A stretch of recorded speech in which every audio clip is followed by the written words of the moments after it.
চেলসির কাছে 2-0 গোলে হেরে ক্লাব বিশ্বকাপ থেকে বিদায় নিলেন ফ্লুমিনেন্স।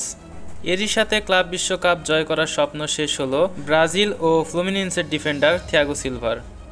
জমকালো সেমিফাইনালে শুরু থেকেই দুর্দান্ত খেলতেছিলেন চেলসি। তাতে শুরু থেকে বল দখলের লড়াইয়ে এগিয়েছিলেন চেলসি। শুধু বল দখলেই থেমে থাকেনি চেলসি। ম্যাচের 18তম মিনিটে পেদ্রোর দারুণ গোলে লিড নেয় চেলসি।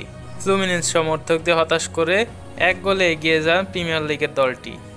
ফ্লুমিনেন্সও চেষ্টা করে ঘুরে দাঁড়ানোর, তাই তো ম্যাচের 25তম মিনিটে তারা একটি দারুণ সুযোগ পেয়ে যায়। কিন্তু বলাই চলে ফ্লুমিনেন্সের ভাগ্য সহায় ছিল না। গোলবার থেকে বল ক্লিয়ার করেন কুরকুরেলা।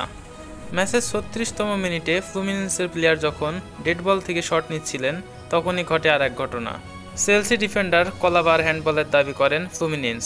রেফারিও দিয়ে দেন পেনাল্টি, কিন্তু পরে ভিএআরে তা বাতিল হয়। এরপর একের পর এক আক্রমণ পাল্টা আক্রমণে জমে ওঠে ক্লাব বিশ্বকাপের সেমিফাইনাল। আর এরই সুবাদে আবারও গোল তুলে নেন পেদ্রো। চেলসি পেয়ে যায় 2 গোলের লিড।